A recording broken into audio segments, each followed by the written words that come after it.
So looking at an IP packet consisting of a header section and a data section, we'll see that the IPv4 packet header consists of 14 fields, and only the options field is, well, optional. Now, I'm not going to talk about each field one by one, but I'll give you a few short explanations of some of the more pertinent ones. The version field is always equal to 4. Why? IPv4. The Internet header length, IHL field, is the size of the header in words, where word is always going to be 32 bits. The total length is the entire packet size. In this case, it's in bytes. As you know, but to catch you up to speed, 1 byte is 8 bits. The minimum size is 20 bytes, so that's a header without data, and the maximum is 65,535 bytes. The flag is used to determine the fragmentation options. Bit 1 is DF, or don't fragment.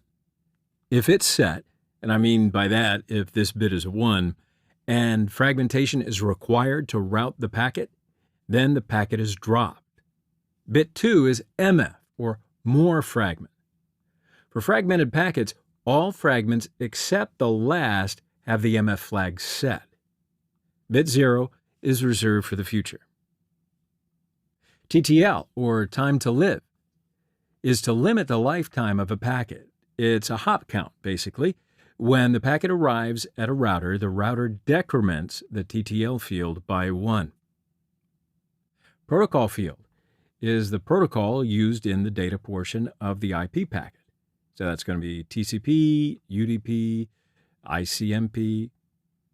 Source address and destination address fields are the most important fields of an IP header. These fields are the IPv4 address of the sender of the packet and the IPv4 address of the receiver of the packet. Please note that this address may be changed in transit by a network address translation device. We'll talk about that later. This is how an IPv4 packet is seen on Wireshark. So it's a DNS query response.